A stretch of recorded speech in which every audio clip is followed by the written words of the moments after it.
예, 지금부터 유교의 생명 존중과 자살 예방 세미나입니다. 한국종교인연대 그리고 한국생명운동연대가 행정안전부의 지원을 받아서 지금 진행을 하고 있고요. 지금 10차례 세미나를 진행 중에 있는데 오늘이 5번째 세미나입니다. 지난주에 천도교에서 행사가 있었고요. 그리고 오늘 유교에서 또 세미나가 있고 이후에 그 민족종교 또 다른 천주교 뭐 이렇게 계속 행사가 진행이 될 예정입니다. 저희들이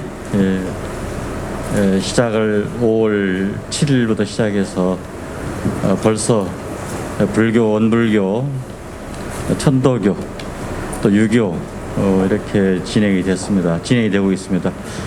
앞으로 저희들이 민족종교뿐만 아니라 천주교와 그동안 개신교도 해왔죠. 그래서 우리 한국 사회가 자살로 인해서 많은 사람들이 고통을 받고 또 저희 한국 사회가 자살 1위이기 때문에 세계적인 1위이기 때문에 나름대로 저희들이 고통을 받고 있습니다. 그래서 이 종교계가 좀 앞장서야 했다는 그런 생각을 가지고 지난해 이렇게 사업계획을 입안해서 행안부에 이렇게 신청해가지고 지금 릴레이로 진행되고 있습니다. 이 사업은 저희들이 종교계에서 그동안에 2019년도에 생명 존중, 생명 사랑, 자살 예방에 적극적으로 참여하는 데 대한 참여를 한 바가 있습니다. 그래서 그 참여 일환으로 저희들이 이제 릴레이를 통해서 우리가 생명 존중, 생명 사랑에 대한 인식 개선이 굉장히 중요했다 생각이 돼가지고 점진적으로 인식 개선 사업의 일환입니다. 저희들이 많은 사람들이 종교계에서 이렇게 생명 존중, 자살 예방운동 한다니까 자살률이 낮아지지 않겠냐 그런 얘기도 하신 분들이 계십니다. 그러나 저희들이 궁극적인 목적은 자살률을 낮추는 것이죠.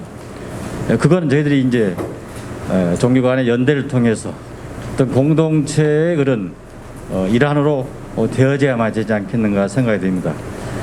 특별히 세계적인 그런 코로나로 인해서 각자 나라가 잘 그 대응을 하고 있지만은 그 나라 한 나라 대응뿐만 아니라 세계 각국에 있는 모든 나라가 공동으로 대응해야만이 코로나가 종식되겠다 그런 생각이 들 때 생명 존중도 마찬가지라고 생각합니다. 한 종교가 생명을 이렇게 존중하고 사랑하는 데 앞장서는 것보다도 한국 사회에 한국에 있는 모든 종교가 동참하고 연대하고 그런 인식을 이렇게 같이 했을 때에 더더욱 생명 존중의 그 인지도가 높아지고 또 그럼으로써 우리가 더 나아가서 자살률도 낮아지지 않겠는가 생각이 됩니다. 전국 종교단체를 상대로 한 생명 존중 행사는 참으로 시적절한 행사라고 생각을 합니다. 간단히 말하면 생명은 내 것이 아니다. 유림사회에서 특히 논에서 말하는 것은 신체에 밟은 수지부모라.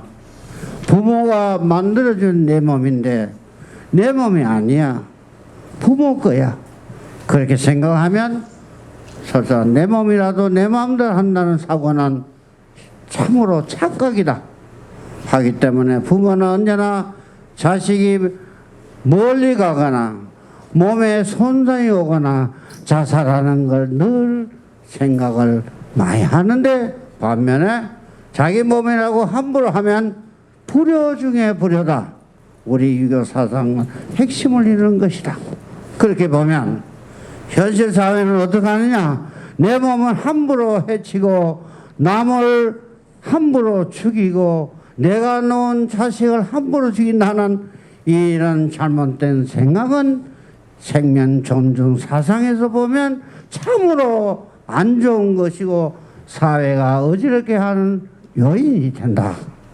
그렇게 보면 오늘 생명 존중 행사는 참으로 국가 민족을 위한 것이야 사회 전체에 대한 중요한 행사라고 보면 오늘의 행사 주최 여러분은 참으로 좋은 일을 하신다. 그렇게 보고 우리 성균관도 함께 동참을 해서 생명 존중 행사에 적절한 협조를 하면서 지속적으로 하는 일회성이 하는 지속적인 행사로 거듭나도록 많은 협조를 드리겠다는 인사한 바로 거듭합니다. 앞으로 많은 도움 드리겠습니다. 열심히 하십시오. 감사합니다. 상당히 참 감회가 새롭습니다. 이 역사 깊은 성균관에서 우리 생명의 그 사랑과 존중에 대해서 말씀을 드린다는 건 참 이렇게 또 어르신들 있는 데서 큰 영광으로 생각하고, 저는 생명에 대해서 저는 본래 손해보험 보험협회에 다녔습니다. 그래서 보험 쪽이 이제 사고하고 연관되지만은 저는 교통사고에 대해서의 한 30년 동안 했었습니다만은, 그렇게 교통사고가 90년대에는 15,000명까지 1년에 사망자가 발생이 됐습니다. 그래서 국가적으로 굉장히 큰 난제였죠. 그죠? 그래서 2000년도 월드컵, 한일 간 월드컵을 개최하면서 과연 세계 각국의 관광객들이 어디로 갈 것이냐, 일본으로 갈 것이냐, 한국으로 갈 것이냐. 근데 아무래도 안전한 일본으로 많이 갈 거라고 예견이 돼서 정부가 교통사고를 줄이기 위해서 굉장히 정부라든가 국회라든가 민간단체 열심히 노력을 했습니다. 그래서 그 교통사고는 15,000명 가던 것이 지금 3,000명으로 5분의 1로 떨어졌습니다. 5분의 1로. 근데 제가 보험연수원 부원장 시절에 한 6년 전 때 보니까 이 자살이 너무너무 많이 발생돼서 제가 7년 전서부터 아무래도 국가의 가장 큰 난제는 사람이 죽는 거 아닙니까? 사람이 왜 죽습니까? 이 안타깝게 우리 자연사라든가 병사로 죽을 수도 있지만은, 그러나 아까도 원장이 말씀하셨지만은 신체 발부는 수주부모요. 자기 몸은 부모로 받은 거고 불과매성이면 효자시라. 훼손하면은 그게 효자가 아니라 이렇게 했는데, 어떻게 자기 몸을 해야 하는 사람들이 1년에 13,000명씩, 그래서 하루에 38명이 자살을 하고 있다는 것은 저는 소리 없는 전쟁이 일어나고 있다고 생각을 합니다. 우리가 코로나로 하루에 몇 명이 죽습니까? 3.8명이 죽는데, 이 자살은 스스로 목숨을 끊는 행위는 38명이. 그래서 제가 이 운동을 한 7년 전서부터 여기 우리 존경하는 조성철 대표님이나 윤정현 총장님이나 같이 이렇게 하게 됐는데, 그래서 제가 오늘 1시간 동안 말씀드리고 싶은 것은 과연 생명을 왜 소중한지 이러한 것들이 저는 교육부터, 어렸을 때부터 유치원 학교 때부터 생명에 대한 교육이 별로 없었다고 생각이 듭니다. 그리고 이것이 생명을 사랑해야 되는 의미가 뭔지, 그 다음에 이 아까 말씀대로 우리나라 사망 원인이 많지 않습니까? 교통사고라든가 암이라든가 이런 원인이. 근데 자살 현황과 그 다음에 자살을 왜 하는지 원인을 알고 실태를 좀 봐야 되고, 그리고 예방을 하려면 어떤 노력을 해야 되는지, 이런 내용들을 갖다 말씀드리고, 저희가 지금 이 생명 사랑, 자살 예방을 위해서의 정부나 국회나 시민단체나 여러 군데에서 활동을 많이 하고 있습니다. 그래서 그러한 내용들이 어떠한 내용들을 하고 있는지, 이러한 내용을 한번 우리 유튜브로 보고 계신 분들이라든가 여기 계신 어르신분들하고 같이 함께 생각을 해보도록 하겠습니다. 저는 생명이 지구보다 무겁고, 이것은 지구보다 무겁다는 것은 63년에 대법원 판례에서 생명이 얼마큼 소중한지를 대법원에서 규정을 했습니다. 생명은 지구보다 무겁고, 근데 저는 하나 더 붙였습니다. 우주보다 소중하다고. 지금 우리나라가 저 세계인들이 어떻게 됩니까? 달을 정복하고 또 화성을 정복하고 금성을 정복하고 우주를 지배한다고 생각들어서 저는 생명은 우주보다도 소중하다고 생각이 듭니다.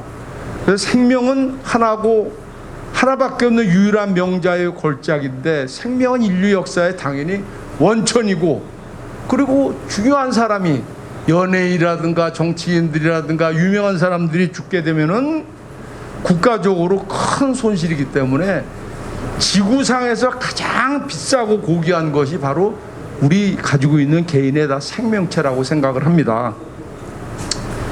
그래서 저는 얼마 전에 작년에 신문을 보다가 우리는 요새 어떠세요? 옛날에는 생내 저도 한 7공주, 8공주 가족이 많았지 않습니까? 근데 지금은 핵가족 그래서 2명 낳기도 바쁘고 지금은 1명 낳는 사람도 있지만은 신문을 보니까 작년 말에 미국에서 무려 아들을 이 두 부부가 14명을 낳았어요. 14명을 대학교 때 결혼 전에 3명을 낳다가 결혼 후 이 사람들이 45살인데 무려 아들만 14명을 낳았어요. 얼마나 행복한데. 근데 이분한테 작년에 귀한 딸을 낳아서 이거보다 상상도 못할 큰 선물이다. 이 14명이 자식이 있는데도 불구하고 한 명의 딸을 하나 소중한 생명을 구하고서에 그렇게 즐겁고 28살 장남이 집에 분홍색 옷도 없었는데 큰 경사라고 이렇게 생명의 소중함을 이래서 전 세계에 이 뉴스가 굉장히 많이 보급이 되고 그래서 저는 자식을 낳는 것이 국가적으로 저는 굉장히 지금 우리나라가 저출산 국가로 전락된 마당에서 사람을 생명체를 낳는 것이 무엇보다도 소중하다고 생각이 드는데 그래서 소중한 나의 생명은 지상의 최고 가치인데 아까도 우리 원장의 말씀은 흠집이 나서도 안 되고 살살 다뤄줘야 되고 항상 보물이어야 되고 놀라게 해서도 안 되고 슬프게 해서도 안 된다는 게 바로 생명이라고 생각이 듭니다. 그래서 저는 2년 전에 뉴스에 굉장히 대대적으로 났던 사건이 하나 있었습니다. 미국에서 한국으로 들어오는 비행기가 굉장히 전보기가 470명이 탄 건 굉장히 아시나 큰 비행기입니다. 여기에 탔는데 8살짜리 소녀가 굉장히 아파하고 복통을 일으켜가지고 마침 의사가 있는데 여기서 치료가 안 된다. 근데 470명은 비행기들 다 타보셨지만 전보기는 굉장히 큽니다. 그래서 입원을 시켜야 된다고 의사가 진단을 했는데 비행기가 회항한다는 건 극히 힘든 일입니다. 그러기 바로 비행기가 떴기 때문에 굉장히 급유, 이 휘발 가스도 많이 찼는데 그걸 회항을 한다 그러면은 거기 탄 사람들 중에도 어떤 사람들 있겠어요? 물론 VIP도 있고 급한 사람도 있고 내일이 결혼인 사람도 있고 그런 다양한 사람들이 많은데 이것을 회항을 하는데 이 기장이 승무원이 동의를 구했더니 470명이 이 소중한 생명을 입원을 시켜야 되는데 동의를 했어요. 쉬운 일입니까? 절대 쉬운 일이 아닙니다. 그리고 기장은 비행기는 여기에 급유가 비행기 가스가 2천만 원의 가스가 다 차 있었는데 그걸 또 바닷가에 버려야 되는 그런 것을 불구하고 이 비행기를 알래스카로 회항을 시켜서 그래서 얘를 입원에 조치하고 그리고 불과 몇 시간 늦게 8시간 항공유를 15톤 2천만 원 상당을 공공에 뿌리고 승객들의 허락을 받아서 4시간 늦게 인천공항에 도착을 했습니다. 얼마나 만일 이런 구하지 못했다면 이 생명은 8살 생명은 비행기 안에서 죽을 수도 있는 상황이었는데 이거를 승무원이던 그 다음에 여기 탑승객들 다 동의해서 무사히 살려서 그래서 얘가 돌아와서 이 8살짜리 아가 아시아나 비행기에다가 To 아시아나 Thank you for your saving my life. Thank you for so much. 이렇게 내 생명을 구해줘서 너무 고맙다라는 이 편지를 써서 이 뉴스가 전 세계에 얼마나 소중한 생명의 소중함을 절실히 알렸던 큰 뉴스라 전 세계에 알렸던 것은 아시아나는 물론이고 우리 한국인들이 생명의 소중함을 전 세계에 알렸던 굉장히 소중한 그런 뉴스였다고 생각이 듭니다. 그래서 이 생명사랑의 자세는 당연히 자긍심을, 자신의 자긍심을 갖고, 그리고 자기 강점을 지향을 하고 남한테 배려를 하고 사회를 수용하는 것이 바로 생명사랑의 자세라고 생각됩니다. 그래서 제가 여기 생명사랑이라고 이 T를 맞췄습니다. 우리 가천대 여기 계신 원장님들하고 이 생명사랑 연대를 만들어서 이런 운동을, 생명사랑의 운동을 자꾸 전파시키는 게 중요하지 않나, 그래서 한번 이 T를 입고서 한번 말씀을 드리도록 하겠습니다. 그래서 생명사랑의 첫걸음은 나의 생명, 너의 생명 하나뿐이다. 그리고 생명은 가장 소중한 것이고, 가족끼리, 특히 가족끼리, 지금 가족끼리도 서로 떨어져 있고 이렇게 혼자 사는 사람 있지만 가족끼리 사랑하라고 칭찬하는 게 굉장히 중요합니다. 사회가 자꾸 각박할수록 서로 흠잡고 공격하고 그렇지만은 칭찬하는 분위기, 그리고 고마운 마음을 표현하고 다른 사람들하고 다른 것을, 남을 인정하는 거, 그 다음에 공감하고 경청하고 안아주기인데, 저는 항상 세 가지 말을 굉장히 중요하다고 생각드는 게, 주변에 항상 고맙고 감사하고 사랑하다, 고감사, 이 세 가지 워딩만 한다면은 사회가 굉장히 생명사랑으로, 사랑과 그리고 생명의 존엄성과 그리고 서로가 배려, 이런 운동이 전파될 거라고 생각이 들어서 이웃사랑의 노하우는 저는 모두 6가지라고 생각을 합니다. 서로가 남의 말을 잘 경청을 하고 따뜻하게, 그리고 감정에 이해와 공감을 해주고 남의 의견을 존중을 하고 항상 관심을 갖고, 그리고 필요하다면 도무지 돕겠다는 의지를 표명하는 것이 매우 중요하다고 생각 들어서, 서로가 가끔, 지금 전화하기도 얼마나 좋지 않습니까? 전화도 하고 가끔 선물을 또 주고 대화하고 긍정적이고 감사하고, 이렇게 살아간다는 것이 바로 이웃사랑의 노하우라고 저 나름대로 생각을 하고 있습니다. 그래서 상황 원인은 아까도 말씀드렸지만 옛날에는 90년대에는 교통사고가 그렇게 많았습니다. 교통사고가 이때 90년대에 15,000명씩 사망했고, 자살은 불과 이 당시에는 4,000명밖에 안 됐던 것이, 이게 바뀌어가지고 자살이 사망 원인의 4위로, 교통사고는 떨어지고, 작년 19년도는 교통사고는 10위 이하로 떨어졌습니다. 그 대신 자살이 4위, 5위 정도 이렇게 차지하고 있는데, 저는 우리나라 이 자살은 92년도부터 지속적으로 해서 10만 명당 27.9명인데 90년대 말에 IMF와 금융위기, 이 당시 90년대에 급증하기 시작했는데, 무엇보다도 저는 연예인들, 유명인들, 연예인들이 2008년, 9년 이때 자살을 많이 했습니다. 다들 아시지만은, 이름을 말하면 다 아시겠지만은, 그런 연예인들, 유명인들이 자살이 많아서 언론들이 보도를 무자비로 하는 바람에 그래서 추종자살과 모방자살이 많아졌는데, 그래서 OECD 국가에 무려 12.1명의 2배 정도가 넘고 있는데, 전체 우리나라 지금 자살자 수는 13,799명으로 남성이 여성보다도 거의 2배로 멀습니다. 그리고 안타깝게 15세 미만 어린애들 자살이라든가 그 다음에 노인 자살은 뭐 전 세계에 지금 1위를 차지하고 있습니다.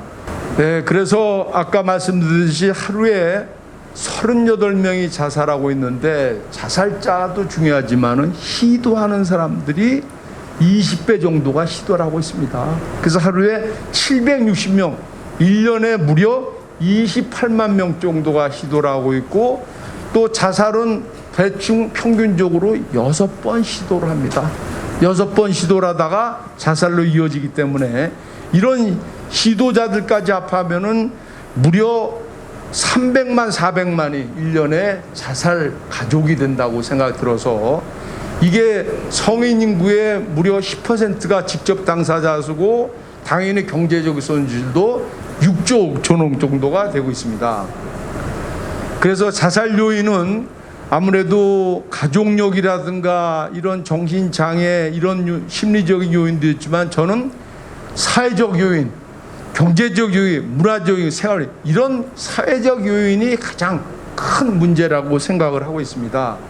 그래서 자살의 원인은 뭐 스트레스를 받고 또 우울증이 왔다가 자살 생각을 하고 그러다가 자살로 이어지고 있는데, 저는 이 사건이 우리가 안타깝게 2년 전에 설리라는 이 유명 K-팝의 이분은 전 세계를 즐겁게 해줬던 사람들입니다. K-팝이라든가. 그래서 이분이 죽고서 제가 국제 세미나를 하는데 미국 대사 쪽에서도 어떻게 저렇게 전 세계를 즐겁게 해주는 그런 유명 가수가 죽을 수가 있냐. 왜 죽었습니까? 이 사람이 멀쩡한데 죽습니까? 왜 멀쩡한데 죽습니까? 이 안타깝게 젊고 이런 사람이 오로지 젊은 애들이 계속 수많은 악플을 달고 댓글을 달고 자꾸 자살로 내몰리게 하다 보니까 극단적인 선택을 했던 전례가 있는데, 우리나라는 이런 악플인데 외국 같은 경우는 악플도 철저히, 독일은 무려 650억을 지급합니다. 그리고 중국 같은 경우는 3년 이상 징역을 때려버리고. 근데 우리나라는 이런 제재, 악플을 대더라도 처벌 조항 같은 경우 이런 게 없고, 다들 보셨지만은 한강변에서의 의사 학생이 사망 사건 난 것도 계속 저는 안타깝게 A라는 그 친구를 모함하고 계속 공격하고, 저는 그래서 굉장히 그 사건 났을 때 또 다른 또 자살이 날까 굉장히 우려가 됐었는데, 이러한 것들이 악플했던 사람 당연히 고소를 하고 징계를 해서 그런 행위를 못하게 해야 된다고 생각이 듭니다. 설리 죽고서 또 구하라도, 이 사람도 마찬가지로 구하라도 수많은 악플에 시달렸던 그런 사건이었었는데, 그래서 저는 자살의 우리나라의 원인은 너무 고학력 현상, 성공지상주의, 경쟁 만능, 이런 것들이, 저는 그래서 꼭 성공을 하고 꼭 대학을 스카이를 나와야 되냐, 그렇진 않다고 생각합니다. 저는 그렇게 유명 대학 나왔다는 거 물론 들어가면 좋지만은 사회는 그런 사람도 있고 중간치기도 있고 또 못하는 사람도 있고, 우리 BTS가 지금도 저 전 세계 빌보드 차트에 상위로 올랐던, 빌보드 차트에 올랐던 BTS가 그 김남중이라고 24살짜리 그 사람이 유엔에서 발표할 때 영어로 그 사람이 대학을 나왔습니까? 노 컬레지입니다. 손흥민이가 대학을 나왔습니까? 어저께 가나하고 열심히 되었던 이강인이 대학 나오지 않았어요.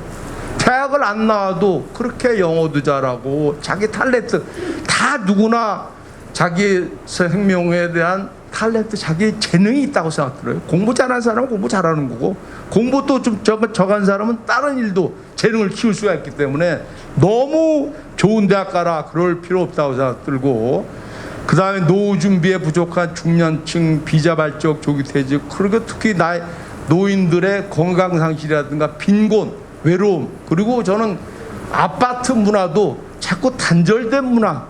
옛날에 우리 여기 어르신들 계시지만은 다들 옛날에는 뭐 살았습니까? 전세, 사골세 살면서 옆집에 있는 숟가락 숫자도 알았어요. 그죠? 숟가락에 몇 개 있고. 그러니까 그렇게 친근감이 있었는데, 지금은 아파트로 인해서 자꾸 단절되고 혼자 살고 독거노인, 이러한 문화들 때문에 자살이 늘어나고, 저는 무엇보다도 생명에 대해서 경시, 자기중심적인, 자기가 죽으면 모든 게 끝난다, 이건 아니라고 생각합니다. 자살을 하게 되면 그 남은 유가족들은 엄청난 고통과 뼈를 깎는 그런 암덩어리를 잡고 가는데, 그런 걸 생각 않고 자기가 그냥 스스로 책임을 지겠다라는 생명경시사상, 이런 것들로 발생되고 있는데, 사회적 요인에 분노, 갈등, 억울함, 이런 것들도 굉장히 크다고 생각합니다. 우리가 언론 지금 보도하고 있는 공군의 중사가, 여중사가 왜 죽습니까?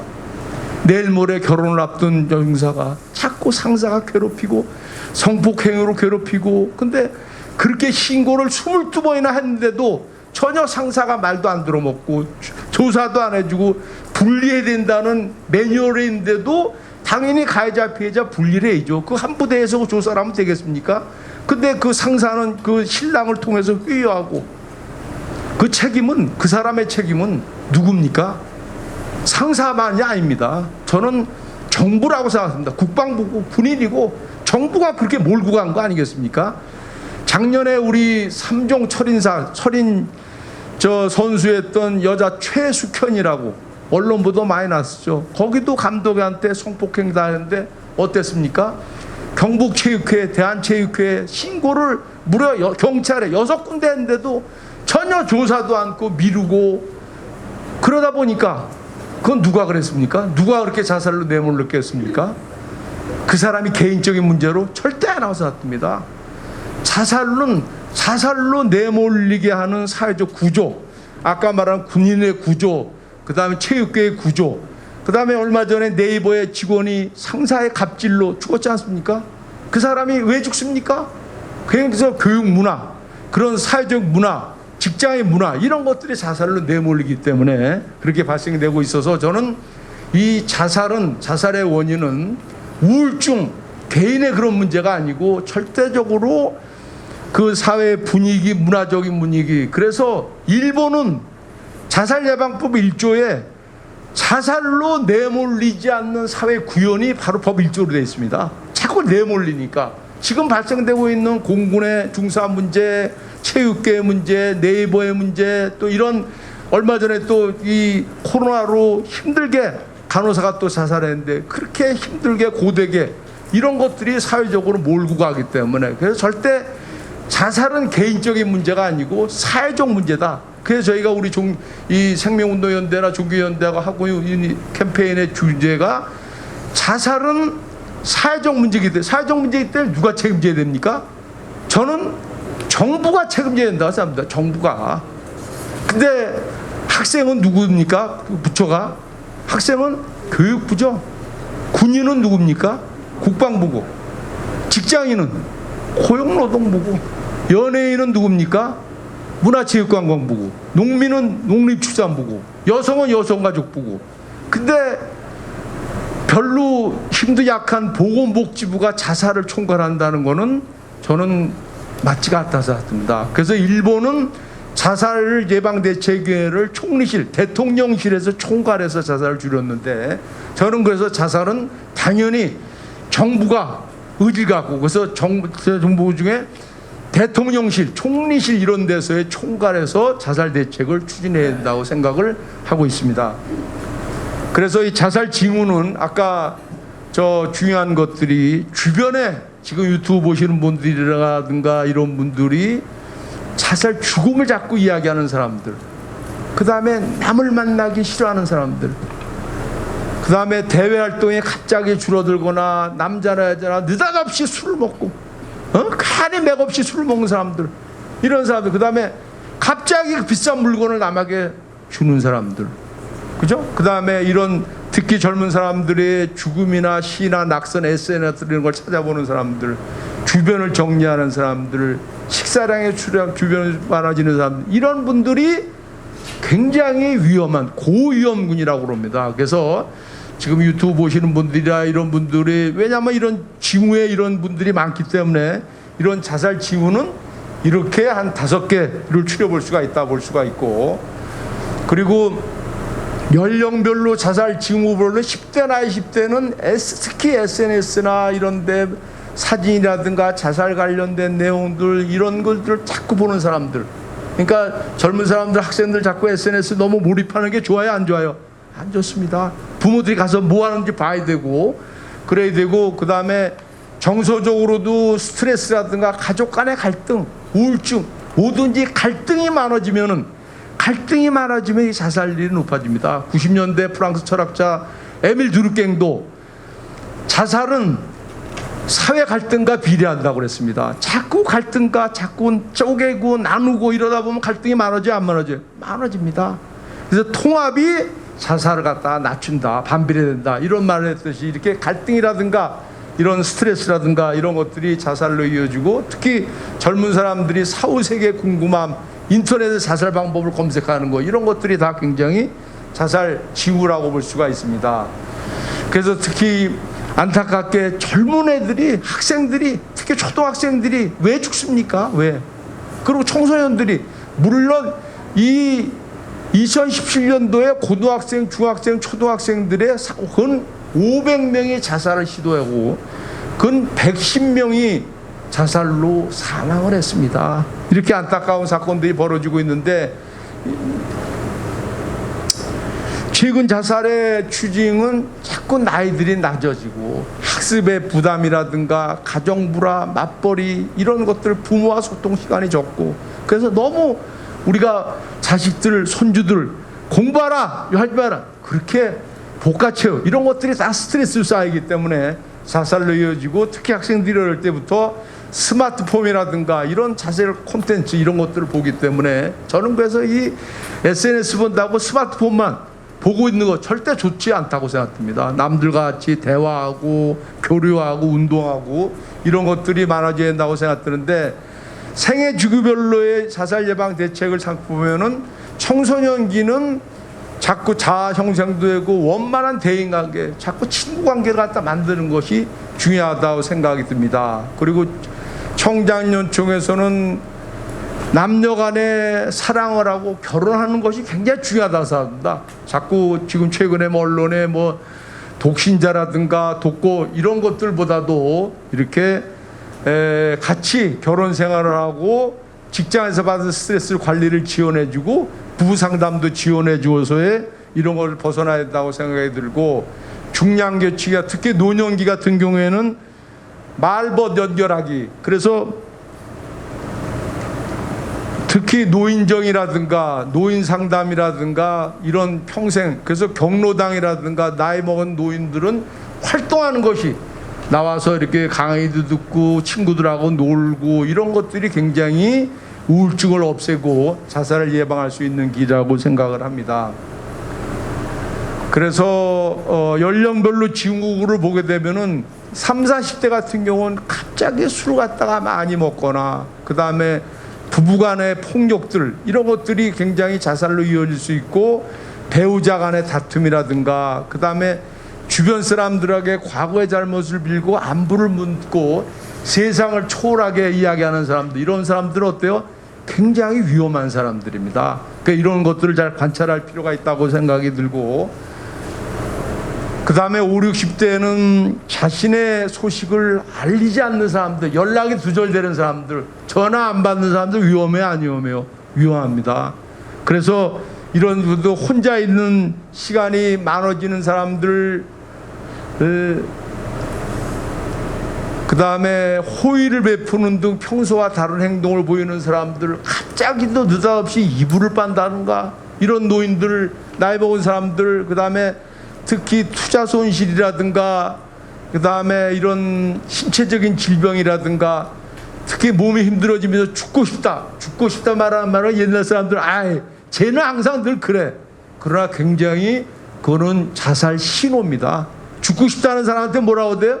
절대 죽으면 안 된다. 너는 굉장히 소중한 사람입니다. 이렇게 끌어안고 격려해주고 그 사람한테 힘을 불어넣어줘야 됩니다. 얼마 전에도 혼자 유튜브 하는 애가 죽고 싶다고 너 죽어라고 해서 실제 떨어져 죽은 경우가 있습니다. 그래서 지금은 젊거나 나이 절대 말대로 갈 수가 있어요. 말대로. 그래서 그런 말을 하면 돼요? 안 돼요? 절대 안 됩니다. 안 되고 그래서 자식들에게 어머니 아버지를 잘 모셔라 이런 당부의 말을 죽고 싶다는 말을 반복적으로 하는 사람들은 굉장히 위험한 사람들이라고 볼 수가 있습니다. 그래서 특히 노인 자살은 제가 프레스에다가서도 이야기를 했었습니다만은 굉장히 준비 기간이 길기 때문에 충분히 예방이 이런 분들 노인들을 잘 관리하면은 자살을 예방할 수 있다고 생각이 듭니다.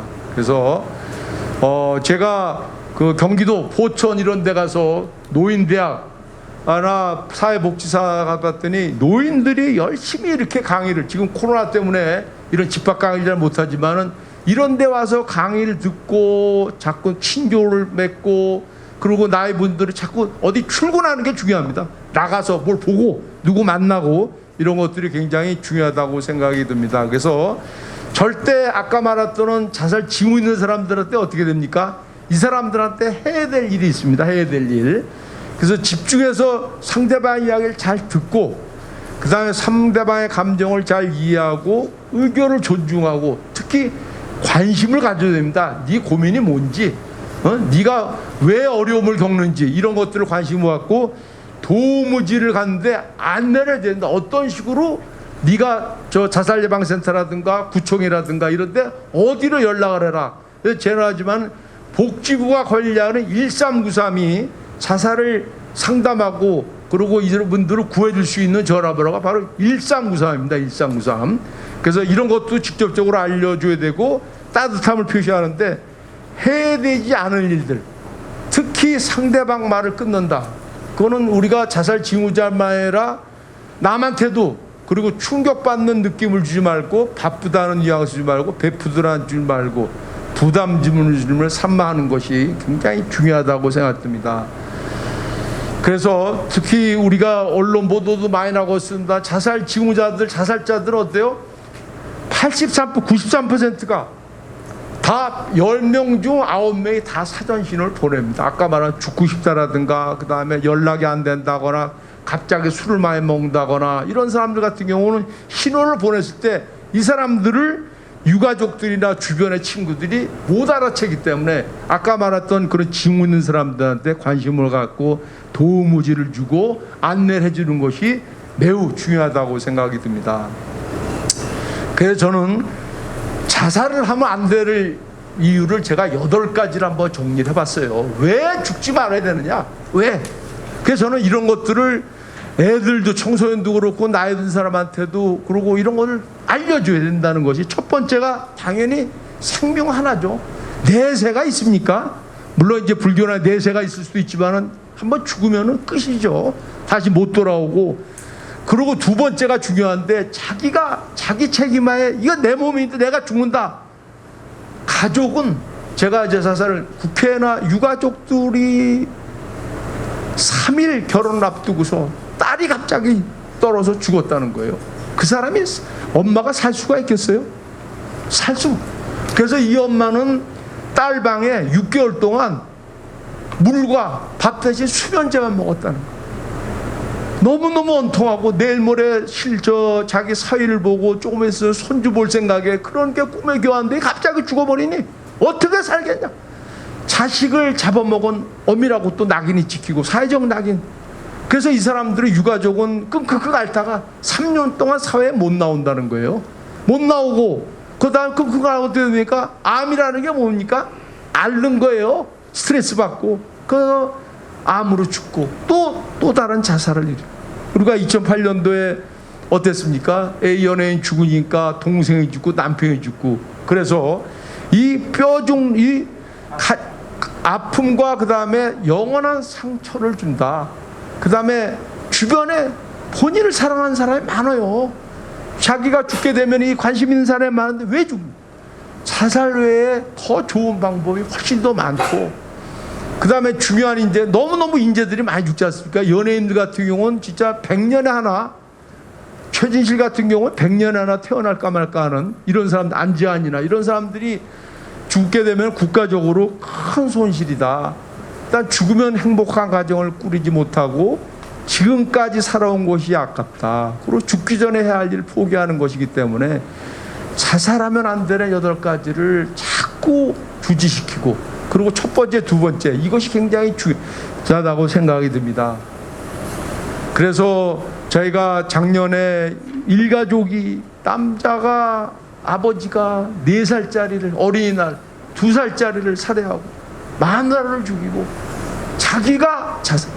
근데 뭐 때문에? 돈 7천만 원 때문에 자살했대. 7천만 원. 7천만 원이 어떤 클 수도 있지만 4병 죽었다 그러면, 근데 이 규모가 7천만 원이었는데 7천만 원을 해결 방법이 있어요, 없어요? 있단 말이죠. 7천만 원을 빚을 못 갚으면은 당연히 7천만 원의 극단적인 선택할 방법이 있었다. 당연히 개인적으로 소득이 있으면 개인 회생을 하고 소득이 없으면 개인 파산 선고하게 되면은 이런 거 풀릴 텐데 그런 거를 두들겨 보지도 않고 그냥 안타깝게 자살했던 사건이 발생됐었는데, 저는 그래서 아까 이야기 드렸듯이 보건복지부, 정부가 이런 거를 관리를 하고 있어요. 삶의 희망이 보이지 않을 때는 도움을 요청할 권리가 있어요. 국민은 정부한테 권리가 있는데, 이렇게 정신건강 문제라든가 그 다음에 청소년 상담이라든가 서민금융이라든가 취업이라든가 복지 다 다 정부의 네트워크가 있어. 연결만 하면은 바로 자기가 그 직업도 구할 수 있고 우울증 치료도 받을 수 있고 법률 상담도 받을 수가 있는 길이 있어서 이런 거를 꼭 알아두시기 바라는데, 저는 여기서 제가 하는 게 1393이 보건복지부 관리하는 것이 바로 1393이라 요 전화번호 하나는 꼭 알아두는 것이 매우 중요하다고 생각을 합니다. 그래서 저는 법 3조에 자살 위기에 처한 국민들은 누구나 국가와 지자체의 구조를 요청할 권리가 있어요. 라이트가 있고, 그 다음에 정부는 국가는 위기에 처한 분들을 구해줄 오브리게이션, 의무가 있다. 권리와 책임이 있다. 그래서 채무 변제가 어려운, 지금도 이 코로나로 자영업자들이라든가 어려움을 보한 사람들이, 빚을 진 사람들, 그런 사람들은 당연히 소득이 있는 분은 개인 회생 절차를 받고 소득이 없는 분은 개인 파산 절차를 받는 것이 굉장히 중요합니다. 그래서 이런 길을 통해 가지고서 자기가 희망을 갖고 이겨나가는 것이 굉장히 중요하다고 생각이 듭니다.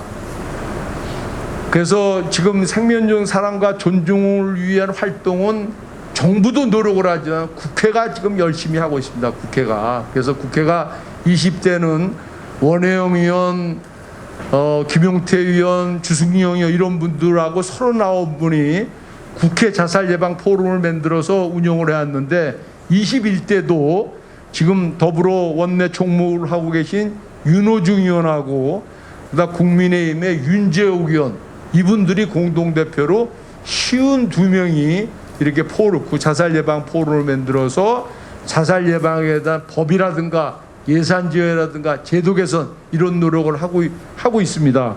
그래서 이런 국제 세미나도 국회에서 대한민국과 미국, 덴마크 이런 데에서 국제 세미나도 연 바가 있고, 그리고 그래서 저는 강조하고 싶은 것이, 이 자살은 보건복지부 일개 부처의 일이 아니다. 그래서 당연히 전 부처가, 일본이 2003년도에 그렇게 자살이 많아서 일본도 10만 명당 무려 40명까지, 우리나라보다 훨씬 많은데 이걸 줄이게 된 그 계기는 일본이 자살예방대책위원회를 총리실 산하에 만들어서 10년 동안 자살 예방을 위한 예산이라든가 제도 개선, 그 다음에 법제도 이런 것들을 노력을 해서 줄였듯이, 그래서 저희도 당연히 이 자살은 지금 복지부만이 할 것이 아니라 대통령이, 저는 그래서 문재인 정부가 어땠습니까? 그래서 4년 전에 국민생명 지키기 3대 프로젝트를 발표했어요. 자살 예방, 교통안전, 산업안전 그랬습니다만은 50% 줄인다고 그랬는데 과연 지금 줄였습니까? 못 줄였어요. 자살이 왜 이렇게 늘어났어요. 그래서 남은 임기 1년 동안이라도 열심히 대통령이, 저는 자살 문제를 그래도 공군 중이 자살로 군인의 그 강력한 대책을 추구하랬던 것을 대통령으로서 굉장히 엄청난 큰 메시지가 전달이 돼서 국방부라든가 각 부처가 자살 예방할 수 있는 그런 대책과 이런 거를 마련해야 된다고 생각이 듭니다. 그리고 저희들이 지역별로도 발생되고 있는데, 무엇보다도 예산이, 일본은 자살 예방 예산을 무려 8천억 원 정도 쓰고 있는데 우리나라는 168억, 물론 이제 작년에는 한 250억 됐지만은 일본에 무려 50분의 1밖에 안 되기 때문에 돈이 있어야지 제도도 마련하고 사업도 하고 그럴 텐데, 이 자살 예방 예산을 대폭 늘리는 것이 매우 중요하다고 생각이 듭니다.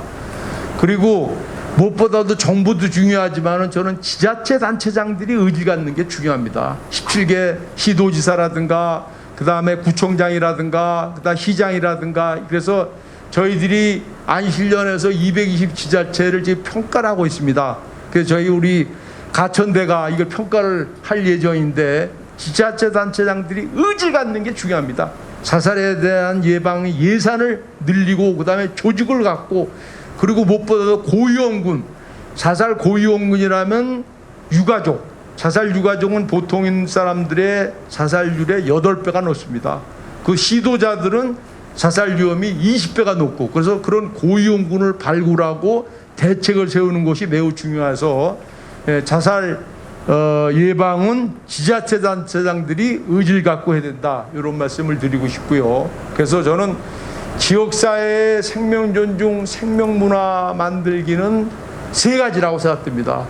서로 친구, 이웃끼리 관심을 갖고 작은 실천을 해주고 항상 스마일, 웃는 얼굴로 따뜻한 말 한마디로서를 가꾸게 되면은 생명 사랑과 생명 존중, 이 문화가 만들어지는데, 이렇게 어려운 사람들, 특히 코로나로 굉장히 경제적으로, 정신적으로 굉장히 자영업자들 하신 분들이라든가, 특히 서비스 산업에 계신 여성분들의 지금 일자리들이 많이 없고, 그래서 굉장히 젊은 사람들의 자살률이 3, 4월 달에 높아지고 있는데, 이런 사람들한테도 지원할 수 있는 길은 저는 생명의 전화가 바로 1393이라고 생각됩니다. 희망의 전화가. 그래서 오늘 강의 들으시는 유튜브로 보고 계신 분들 그래도 하나 정도는 꼭 알아들게 1393을 어려운 사람들한테 꼭 알려줘서 꿈과 희망을 갖도록 노력을 해주시면 고맙겠습니다.